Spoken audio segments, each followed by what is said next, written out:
Well, for everybody that is still with us, welcome back. And as to what happened last time, you have returned to the Kingdom of Ember. You have met with Sekarak, the King and Queen, the member Dr. Seuss of the Society of Brilliance, and his manservant Ricard.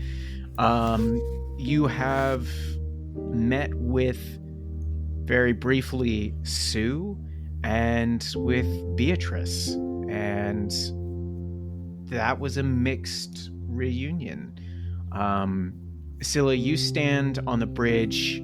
You and Sue have hugged, and she's demanded you tell her all about the journeys. She's looking far more vibrant and healthy than when you left her.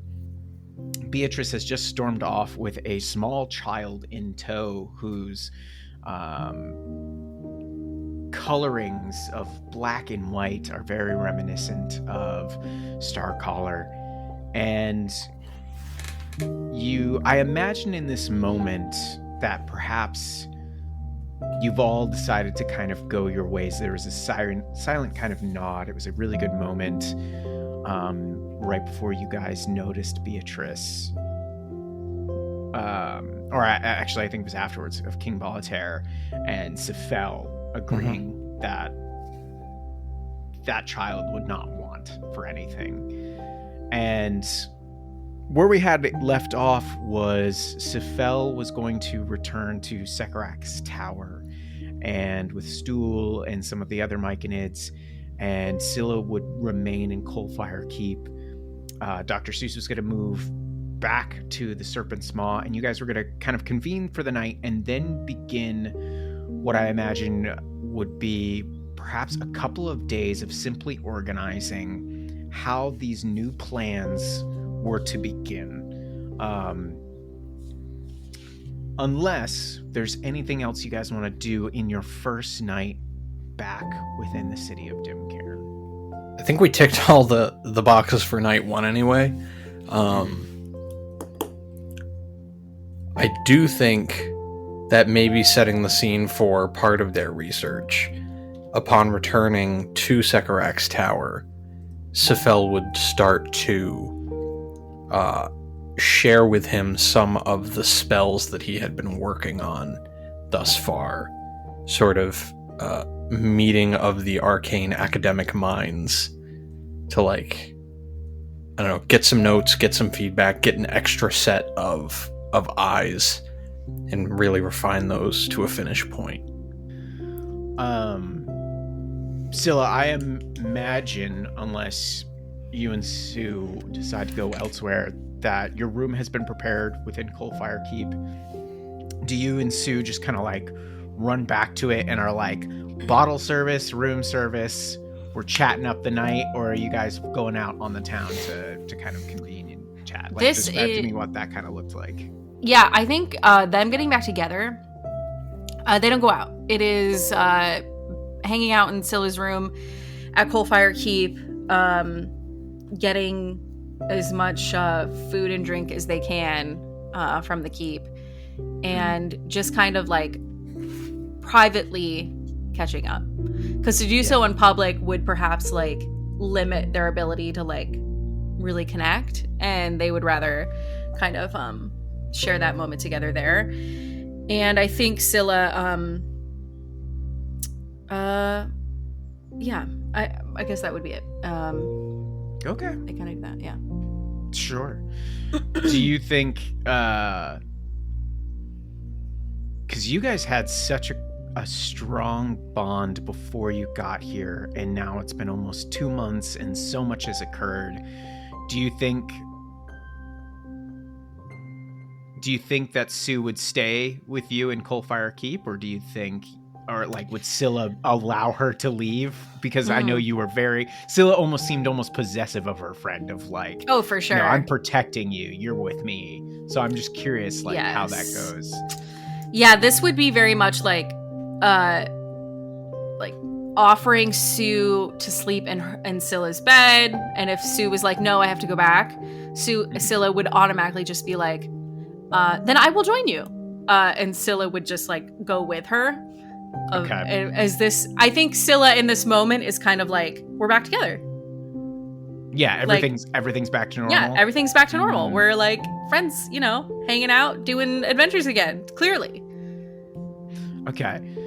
I think with that, Sue agrees to stay in the keep, and I think Scylla is, and probably in the conversations too, Sue tells you that she has been staying with Beatrice and kind of honing her alchemical craft and focusing on that side and creating salves that have been healing her scars and working on her body and her hair coming back. And her and Beatrice had kind of become these like almost like meisters, for lack of a better word, for the city, really trying to help forward the movement of kind of more scientific and magical approach to healing and helping people. And I think she tells you that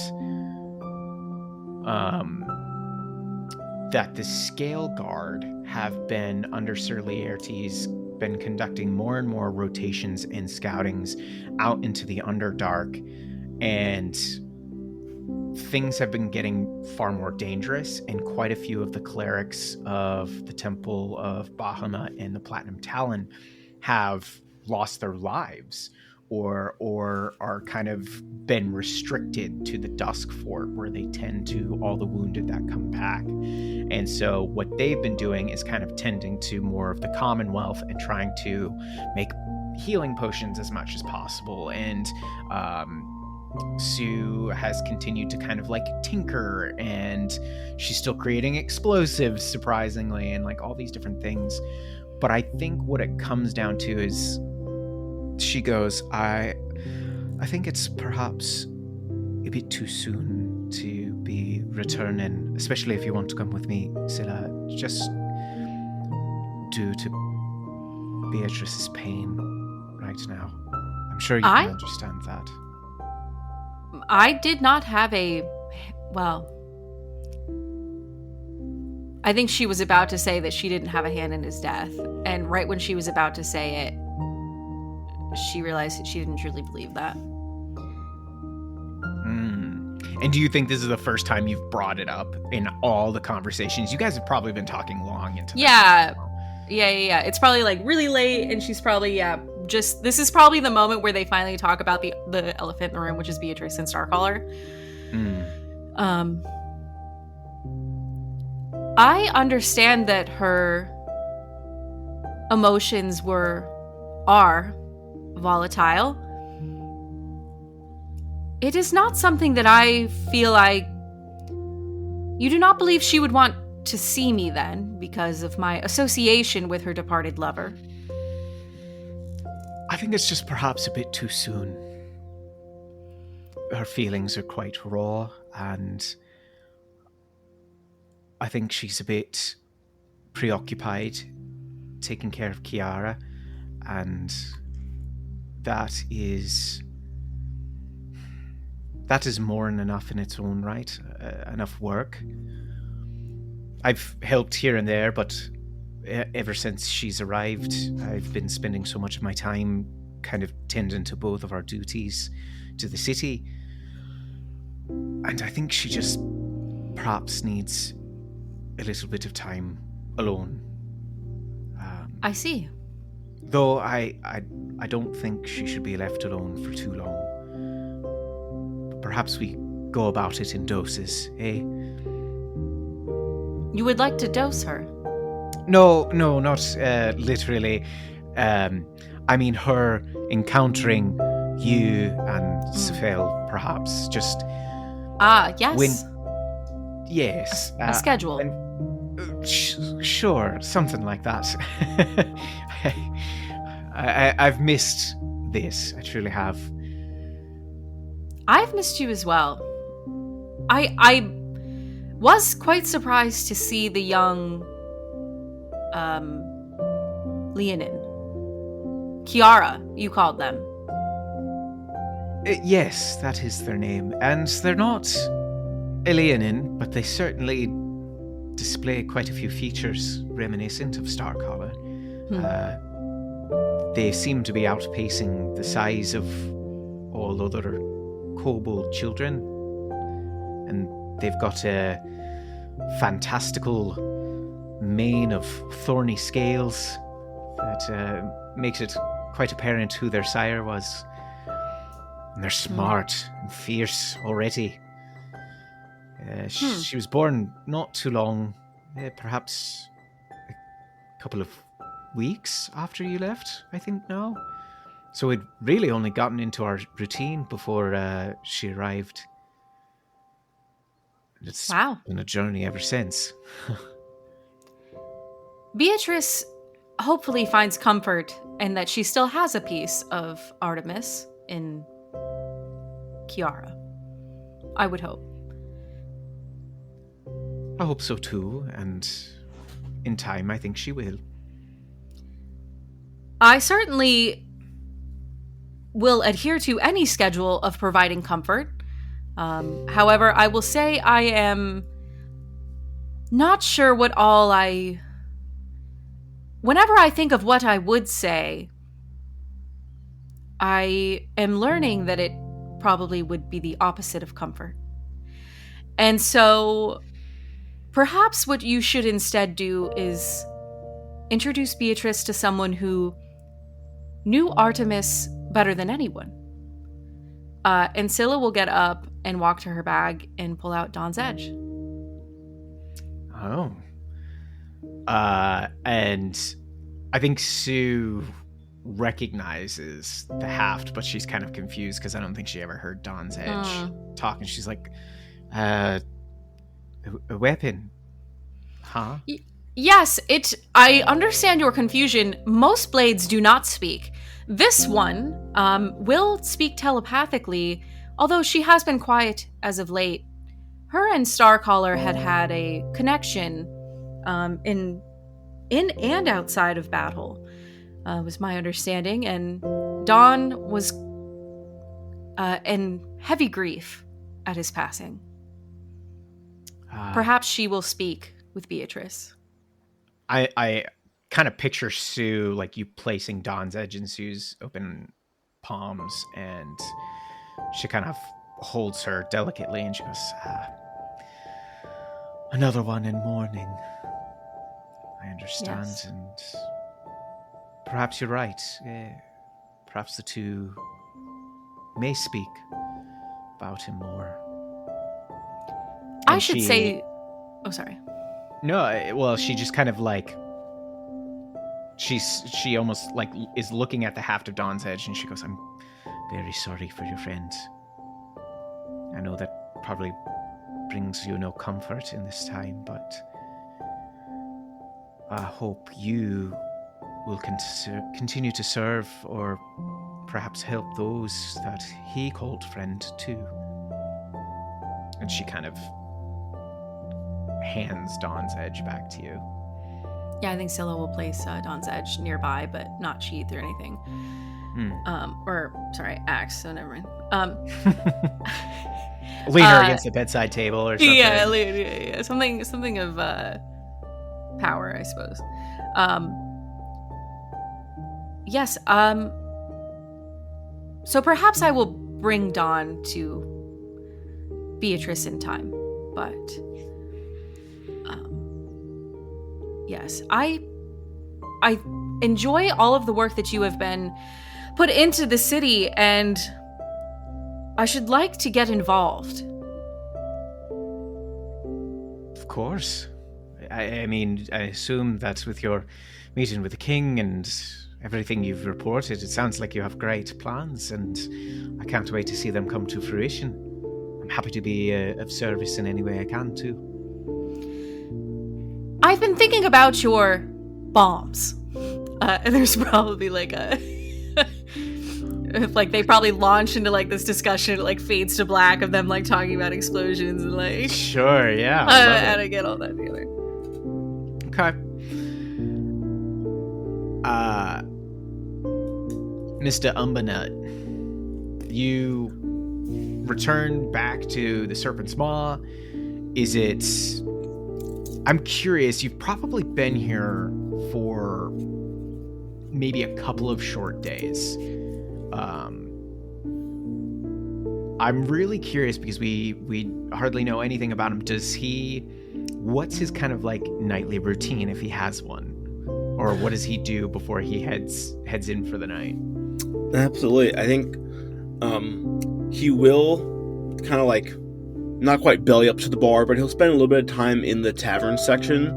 Not really drinking himself, but just like buying a few drinks for folks and getting a little bit of a feel for what life is like here, and also, trying to get some information on where the different folks here are from in the Underdark, how those interests align or perhaps misalign. But he certainly always ends his night with Mr. Bronte back up in his room with a cup of tea and kind of like talking over the day with his companion. Roll me either a... Actually, you know what? Do you think that Sussaro goes through this kind of gathering of information rather jovially, or does he kind of like keep a careful eye out and observation, very much more like reading the room and listening to people's conversations? Yeah, I think his point here is to play a bit of like the jovial old uncle, like, just like trying, slapping backs and, like eliciting a little bit of goodwill. Okay. And you said you were buying some drinks, so go ahead and make me a straight up charisma check and add your proficiency bonus as well to this check. Alrighty.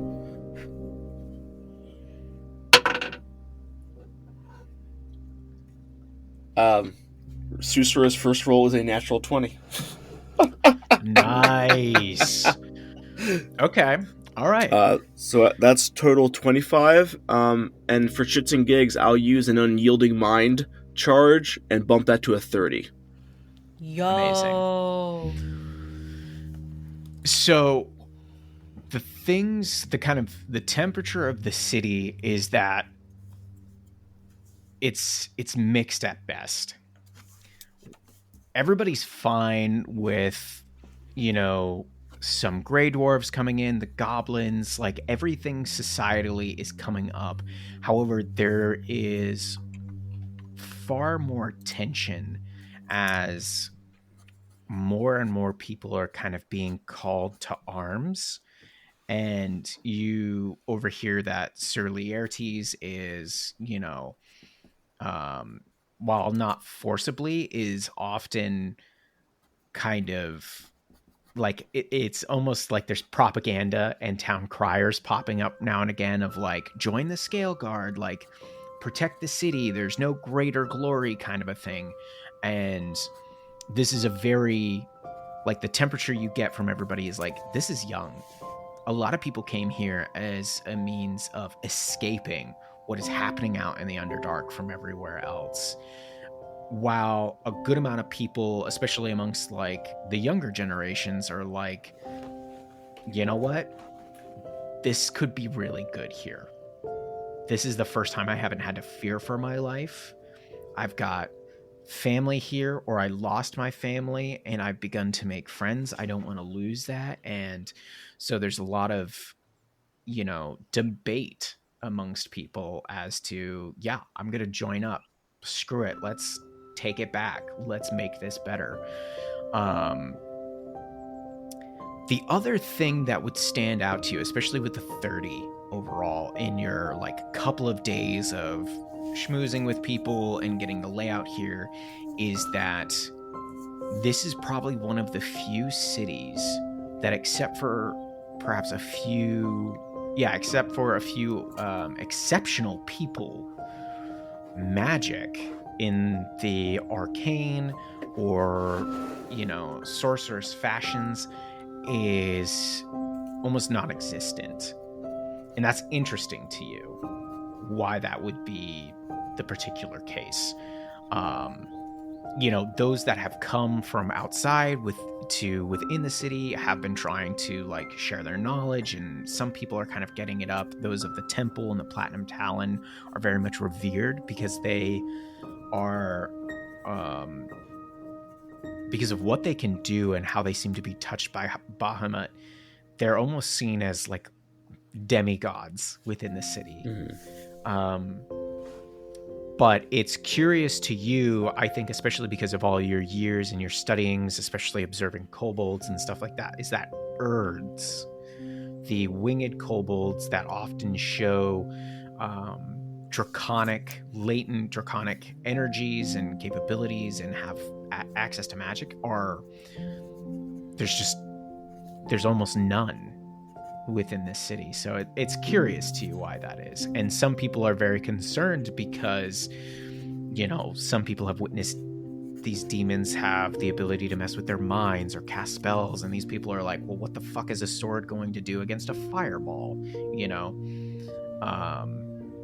So that's kind of what you're catching, is you think perhaps these people need better signs of motivation that they can do this, that this is something that's winnable. And it really sits 50-50 right now as to where things could sway. Excellent, Mr. Bronte. I think I have what I need for tonight. Let us turn in and turn our energies to the morrow.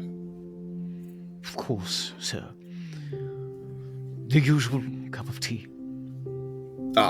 Yes, my good man, yes.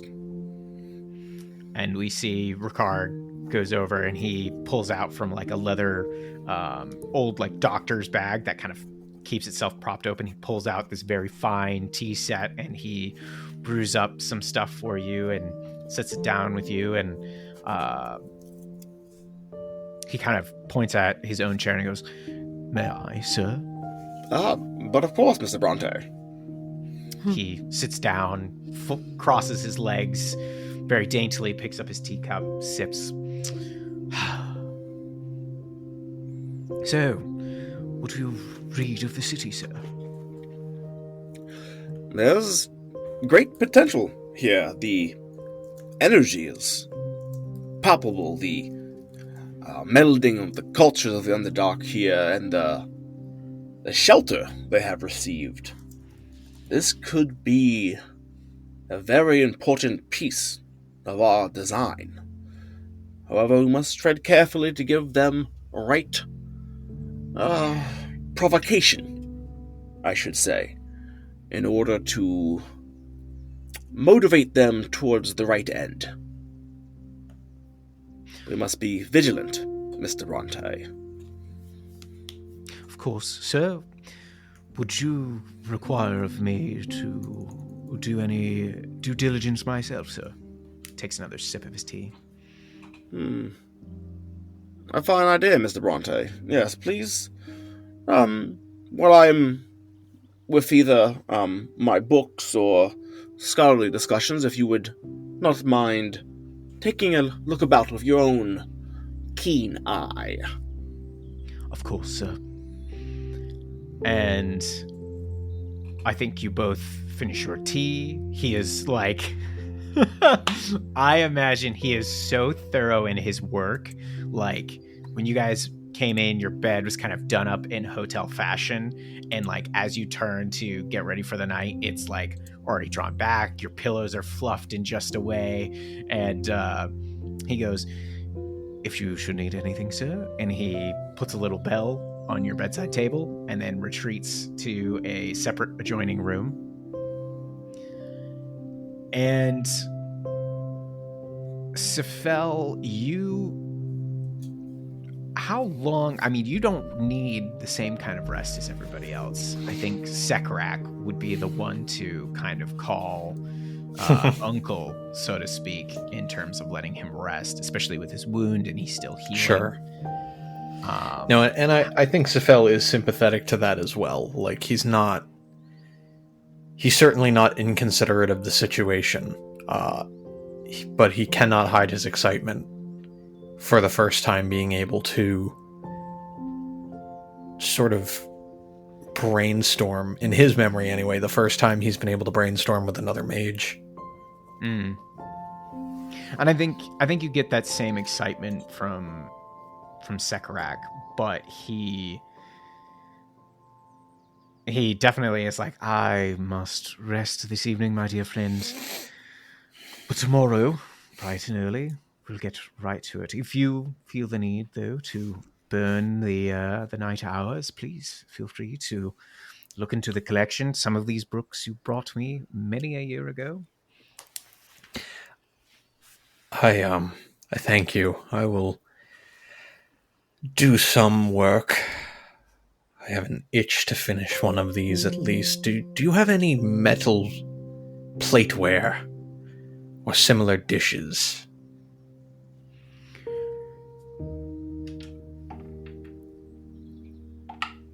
Really, any small metal object will do.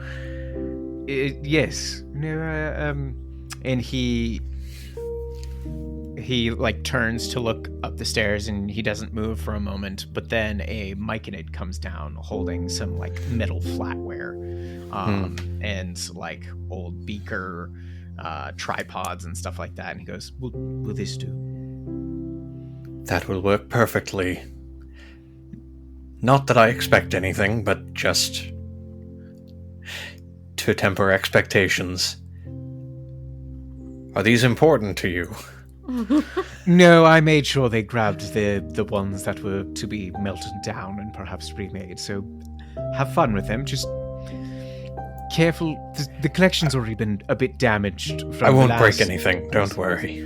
Thank you. The flatware, do whatever you'd like. The rest, oh so careful, please. Of course. We'll respect the environment, not the tools. In this particular instance. And he nods and kind of winks at you, and he goes, I am going to retreat for a while. I will see you in the morning. Rest well, my friend. And he, instead of going to his like large pile of cushions on the bottom floor, he actually goes up the stairs and eventually disappears from sight. And it sounds like you're going to work on your spells for a bit, kind of experimenting with some things. Yes. Yeah, I have two in particular that I am right on the cusp of finishing. Okay. So I think I'm gonna just burn that candle out. Finish them up. Okay. And so eventually you all settle in for the night, and the new morning arises, and I'm not going to get too granular here unless you guys want to get into it. What is the party's first order of business here? I think they have a daily check-in in the morning. Mm-hmm. It's our scrum meeting, our daily stand-up. Okay. Stop using corporate jargon, Sam. But during our morning circle time, we'll check in about how we're feeling and what we're thinking. We all hold hands. We sit on the rug that has the letters of the alphabet. Everybody sit on the letter, starts with your first name. We all sit on S. Yeah. No, I think perhaps we all meet up at the keep on a daily basis, and that's kind of how the day starts, maybe. Sure. Okay, so let's talk a little shop here. So we've got a research committee that wants to get formed. We have a map that wants to get made of the Underdark. We have last on the list is diplomatic relationships. We want to map out demonic threats and activity, form a strike team, a spy network. What are some of the, like, what do you guys want to tackle first? And it doesn't have to be as a group. It can be individually. Like, Scylla, what's number one priority? What's the first thing you're getting established within the city out of the long list of things you guys decided to do? And I can go into more detail of what I wrote down here from our last session too. I will say in our recordings, we have not mentioned anything diplomatic between the other communities. Oh, okay. I thought there I thought there No, was. we did mention He at the said end that- of last one that we were going to try to, like, get in contact with... Did we? th- I at thought the- we said that after the recording. Maybe I missed it. I think we said it at, like, the ass end. Yeah, I think Could have been. Sussaro said something about it. Yeah. Oh, Sussaro did. You're right. Sussaro said. Oh, the new guy. Yeah, we Yeah, didn't no. pay attention. That's Sounds like I don't understandable. take notes on. Oh, you other were people's speaking. characters. Wasn't in rhyme. Not interested. It's like he hasn't he hasn't paid his tithe to the party yet. He doesn't get Yeah, to right. say things. No. You're absolutely right. Okay. Whenever you say billionaires. Yeah. Right. Oh yeah, we're keeping our money. We are multi-millionaires. We're still part of the people. Oh. Yeah. We're one of you. And you're about to do some investing and hopefully see some of that back. That's right. All right. So for Scylla, she wants to see Weth, and she wants to get focused in on training the active military forces that are here. She wants to get involved in that aspect of things because she knows that that's where her strength lies, and she knows it might take time. And certainly she would like to see Weth. Okay. All right. Sussaro, what are you doing? What's your first established position you want to make here? First order of business for the Sussmeister is going to be the map. Pulling together his cartography skills and especially these diaspora communities that are coming together here. They're probably bringing a lot of discrete knowledge, and it's not going to be per se like a highway map. You know, there's just so many tunnels. But if we can get some general where things are and start adding, like Sam said last time, like heat map of like where the incursion spots are, we can start to make some assertions about what the most urgent matters might be. Okay. Sephel, first order of your business. I think there's going to be a little bit of overlap with Sephel and Sussaro in this establishment of a heat map. Potentially there's a time that they spend selecting carefully the people that can best measure that and who are best suited for it. The type of information we want to get back. Would it be crazy to say that the three of us are all invested in this map to start out with? And then if it's where we're focusing the majority of our efforts, or Sure. I think this is like the only reason I was suggesting Sussaro and Sephel interface on it is because this is very much where research and diplomacy sort of start. Yeah, fair. They intersect a little bit, but I think it's important for all of us. Yeah, and I think where Scylla probably comes in is she's training people to be able to go out. Sure. So I suppose that is the connection. Yeah. No, any researchers and explorers would need some sort of protection detail. Yeah. Yep. And you are also a lifetime Underdark resident, and That's the right. only representative of the Deep Lake. Cool.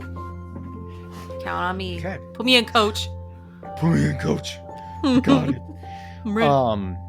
I think as you guys are kind of discussing this, I imagine the king or queen are there primarily as a means of support and throwing in what they can. I think the king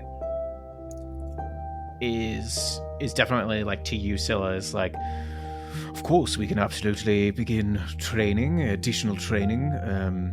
I think it would do our city well. I know Sir Laertes has been most ardent on keeping threats away from the city, and I think he's done just enough of a good enough job that perhaps we can buy ourselves some time to consolidate our efforts into more training. Perhaps we can set up a number of exercises in the curriculum with your guidance, and perhaps with your intellectual knowledges, the two of you, we can pull together what we know of certain demons and try to replicate certain instances with them and use that to our best benefit. I will send a runner to the gatekeep and see if we've heard any word from Sir Laertes as to when his return is. I think it would be best to work in conjunction. Not that the remaining Scale Guard members or those of the militia wouldn't answer to you, Scylla, but it would certainly strengthen your authority with Laertes and Weth by your sides. Understood. So, for this map to begin happening, the fact that you guys want to help on this will make, like, all three of you want to be involved on this, is going to make this check, these consecutive checks to kind of make this happen better. And this isn't going to be like it's all done in one day. This will represent perhaps a couple of weeks worth of effort. But the success of these rolls will determine if that gets done faster or not. I'm going to give Andrew, I'm going to give you advantage considering your 30 check that you made last night in talking with the people. If that's kind of like your nightly routine, talking with these refugees and those of the city, I think you hear a lot of passing by. You've traveled the Underdark quite a bit. You're, 300 years old, something like that? I'm 350 years old, sir. 350 years old. Basically all of that's been in the Underdark, no doubt. So you've got quite a good handle on things. Sephel, I imagine between your ability to recall and all of your recent adventures and stuff like that, you can absolutely either aid or roll your own check. But I want to... Let's see here. Andrew, I'm going to give you the option to roll a history check at advantage or an investigation check at advantage to demonstrate kind of like, here's the broad scale of the Underdark, here's my findings, here's what I've heard from people kind of thing. Great.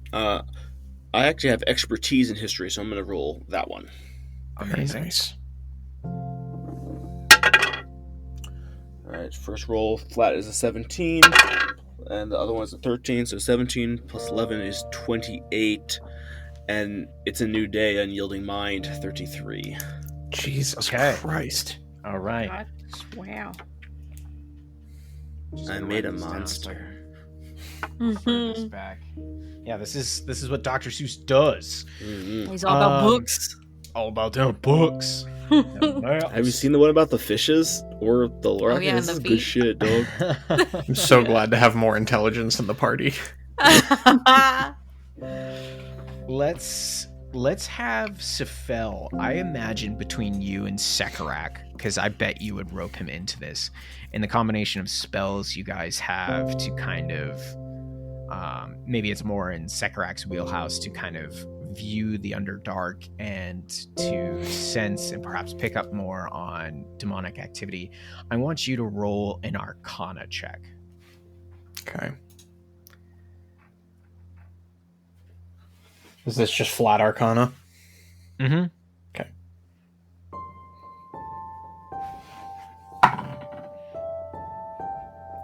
Okay, so that's not... I'm gonna burn a knowledge. That's 18 total.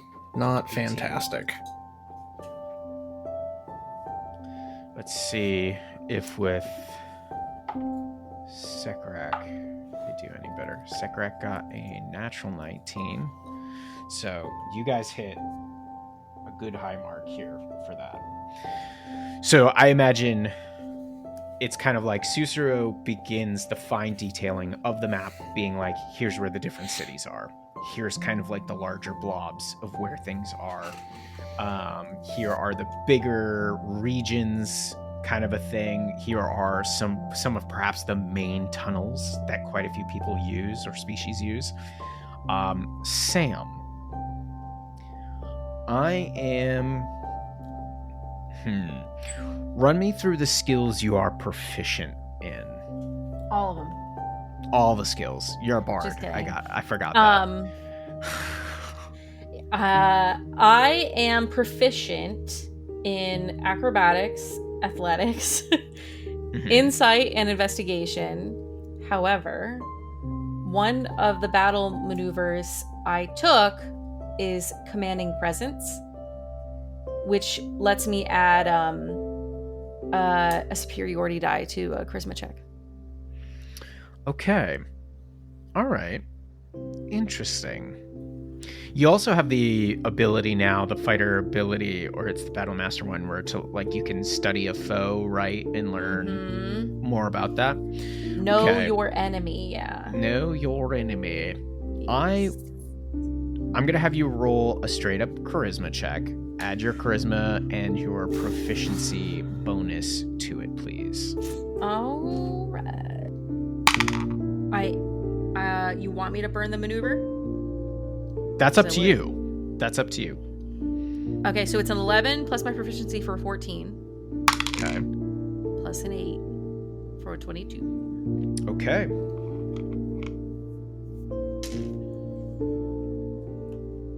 All right. So you guys are off to an incredible start, and this map is beginning to very quickly come together. And I think Sussaro and Scylla have immediate, like, deep conversations about, like, the Dark Lake and how it relates to different sections, the runoffs of it, and everything like that. And then Sephel and Sekarak are chipping in about demonic threats, what they can feel and see with, you know, like, scrying and stuff like that. It's not perfect, but I think after a number of hours, a runner comes back into the room and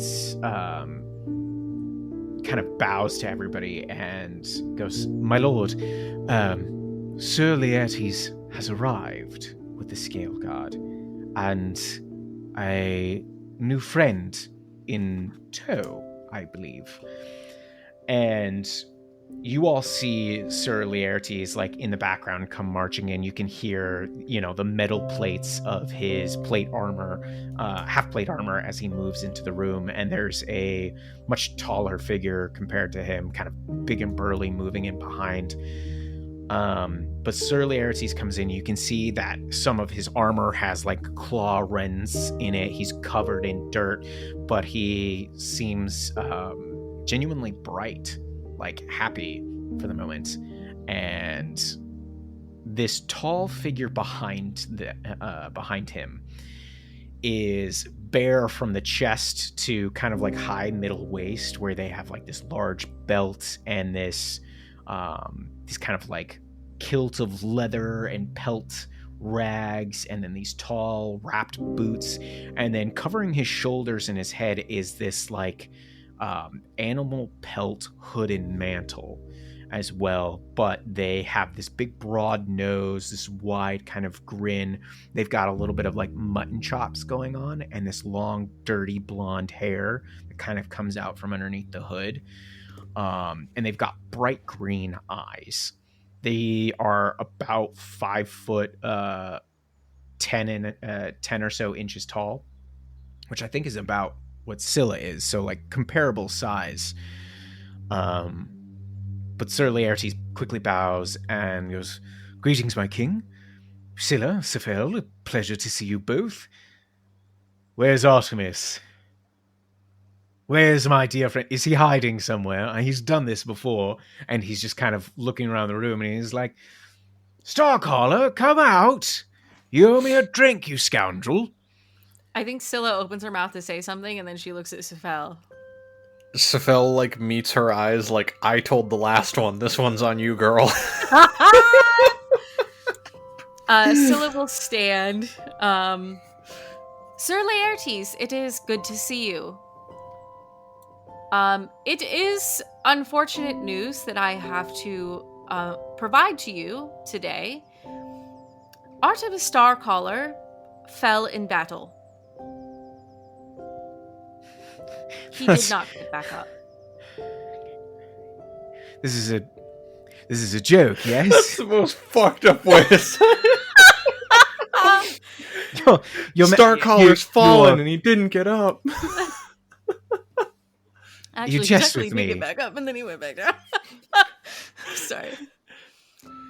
What do I you... am afraid not. She's not Joking or saying it poorly. Starcaller is dead. We had traveled to the surface and found ourselves up against a gargantuan beast, which had been too powerful for our forces, and in the ensuing battle, Artemis was quite brave, but ultimately lives were lost. He had 9. I'm sorry. To pretend I didn't say that. I'm so sorry. He lost all 9 of them in just one battle? Well, the other 8 got taken out by the stomach acid of the River King. Yeah, sorry. Just continuously churning it up. Yeah. He woke up 7 more times. Yeah. It was awful. We could hear the screams from inside. Oh, Jesus. This is so bad. I think Sir Laertes is still kind of stunned, and he looks over at the king and he goes, "My king, certainly it's not true." And King Boletaire kind of gets up and starts to approach Laertes, and Laertes kind of like takes a step back, actually, and he seems mad now, kind of like that shocked, sad anger when someone gets this news, and goes, No. What? And where is? I'm sorry. I cannot provide you additional comfort. All I can say is I had not seen anyone braver. I can agree with that testament. I just never thought it possible for a man with such vigor for life.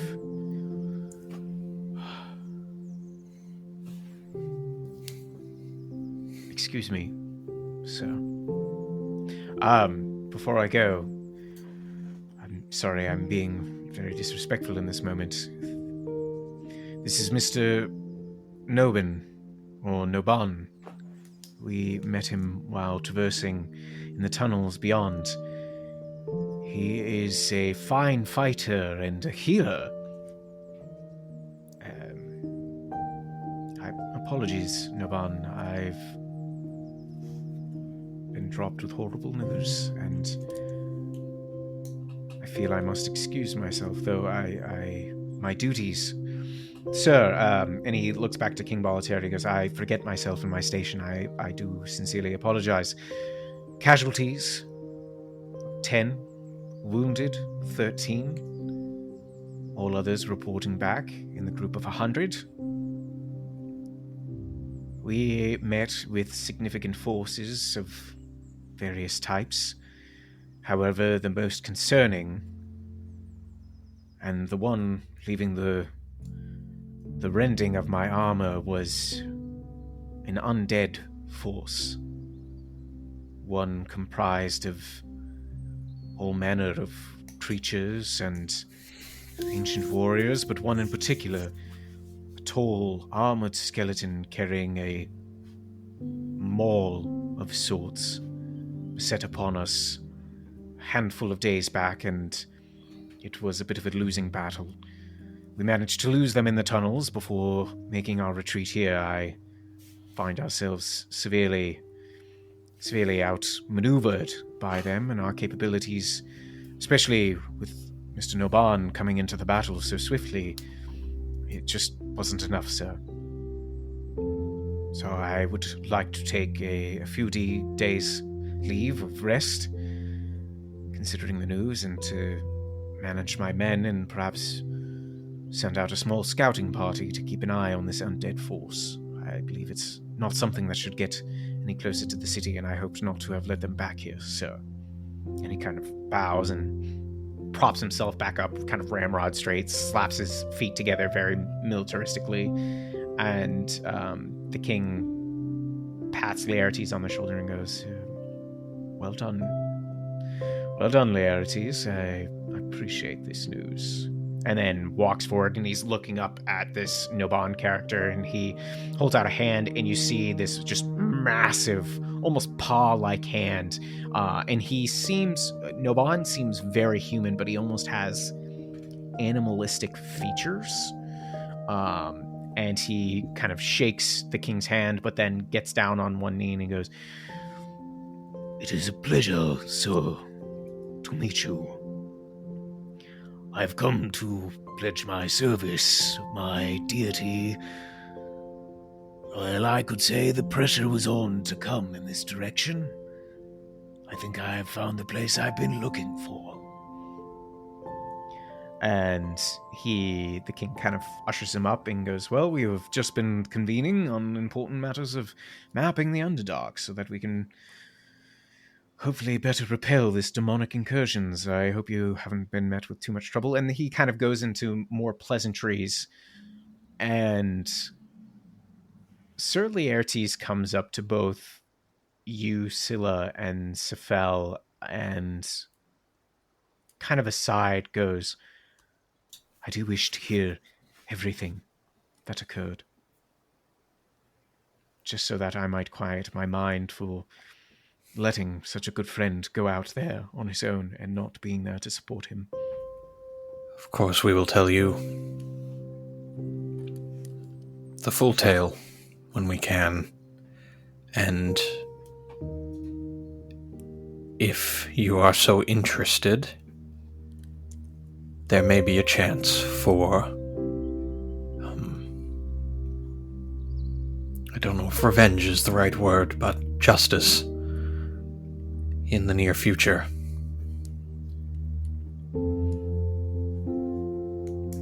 And he gets this determined look on his face, and he goes, "I would very much like that." And this kind of Noban comes over, and this large, meaty hand just clasps Laertes on the shoulder, and he's looking at the three of you, Sussaro, Scylla, and Sephel, and he goes, "I do apologize for my entrance in that there is ill news for Laertes here. But your friend that has fallen, how long ago did this occur?"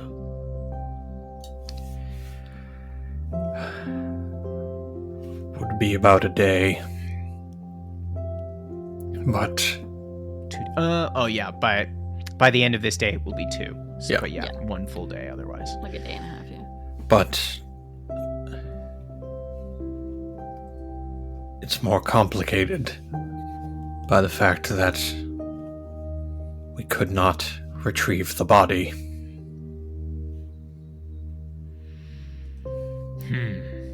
We may be able to, if things go our way, but it will likely have been digested.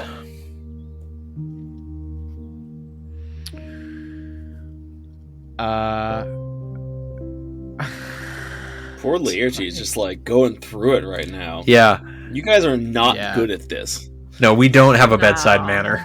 No. So Noban, with his hand on the shoulder, "I'm very sorry for your friend, and I wish my capabilities and the powers blessed upon me by my god Aslan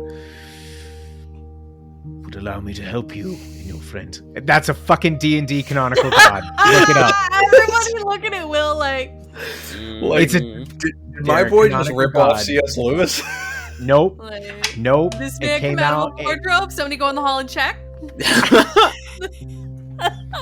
They're canonical. It came out in an article years ago for D&D that he is the god of beasts.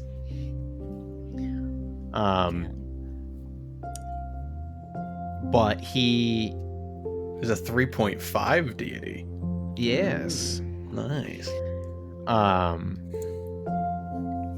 But he just kind of expresses his sympathies to you all, and is saddened that he couldn't be of immediate use and help to the kingdom. He goes, Sir Laertes had told me some stories of this Starcaller, seemed of a kindred spirit to myself in some manners. I had rather hoped to meet them. It's very unfortunate, Laertes. I'm truly sorry. And Laertes just kind of nods and then looks at the rest of me and goes, excuse me, I must get out of my armor and make myself more presentable. Excuse me. And he bows to you all, and Noban kind of turns to the rest of you and goes, I think I will join him and perhaps find myself some lodging, and perhaps I'll be seeing you again. And they both kind of leave. But King Boletaire kind of quickly comes over and he goes, Scylla, I will speak with Laertes for a bit, and perhaps we can set up a time either later today or tomorrow to introduce you to what of our militia we have in the Scale Guard, and you can meet with Weth again, see what we've been doing here in the meantime, set up new challenges for the people. That would be lovely. We will, and she looks to Sephel, bring a bottle of wine to Laertes and have a retelling of the events that transpired. And then she kind of leans down to Sephel. When I said that Starcaller had fell, it looked as though he had paused, and I didn't think that he understood what I had meant, which is why I had said that he did not get back up. No, I recognized that perhaps that was the wrong thing to have said. I understand. I understand the motivation. Yes. I had to say yes. I have no words. This is just an uncomfortable circumstance. I cannot make this better. Okay. Sussaro just makes awkward eye contact with the king. Yeah, and the king's actually coming back as you guys have been talking, and he actually looks at you, Sussaro, and he goes, I do know that you had all talked of perhaps forming a group to perform reconnaissance.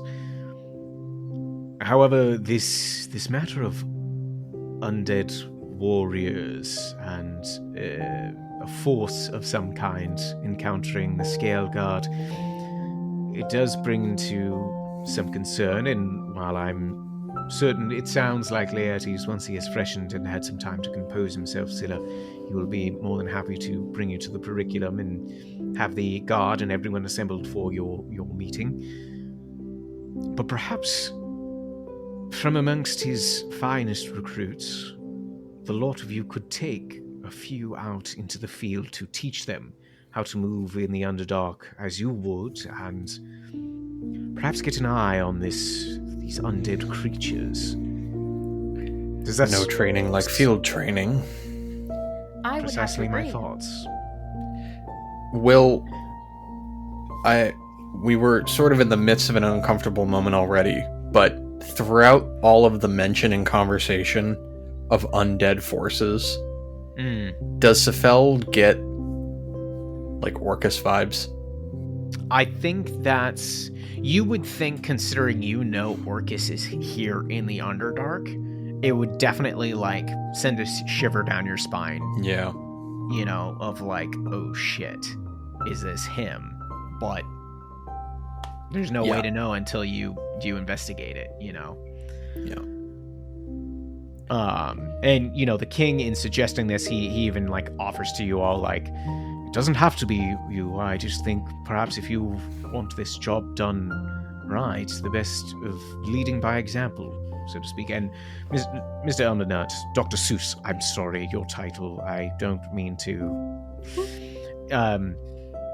I know you've come here and you are quite an established scholar, but I know you are quite capable to make your way through the Underdark. Would you care to join them? Perhaps some of your own talents would be of use to them. Quite so. I think it would be beneficial for me to stretch my legs after a bit of easy living here in your beautiful city, and I would very much like to see firsthand the warriors that you have so keenly spoken of these past few days. I would like to see the skill set of a member of the Society of Brilliance in action. Ah, well, knowing is half the battle, after all, Mr. Sephel. I will say, Dr. Seuss, Sephel has proven his age to not be a barrier in battle. Will you prove so as well? You will find me as spry as a newly sprung Zerkwood. You will have no doubt. Those are pretty rigid, aren't they? There's no getting one past you, Sephel. Quite a clever creature. Although you do rely on the mystic arts perhaps more than you need to. Taking a bit of a shortcut.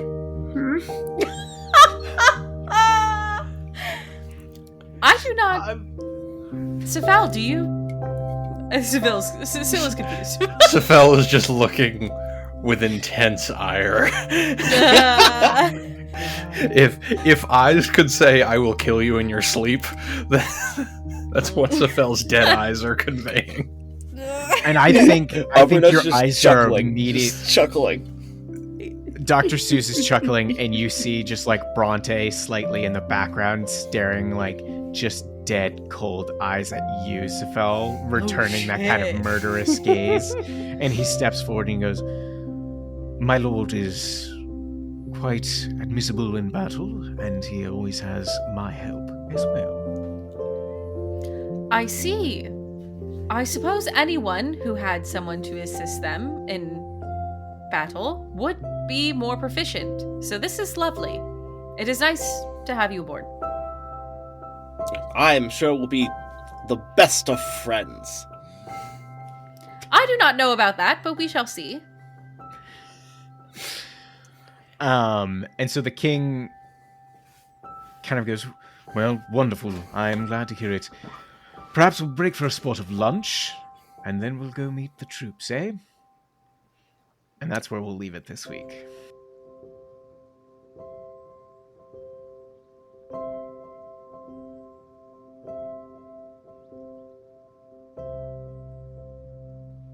Hey everyone, welcome to the end of the episode. 2 quick announcements for you. You've already heard us say it 100 times. We have a Discord. What are you waiting for? Get in here.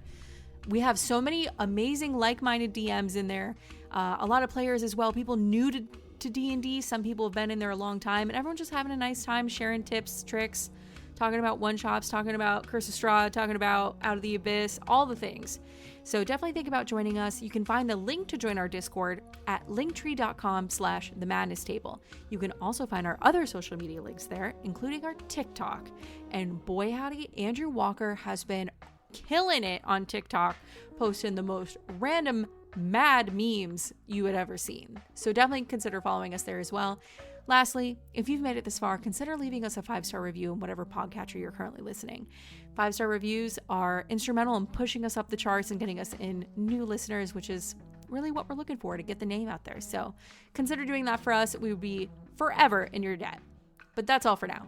And we will see you in the next episode when...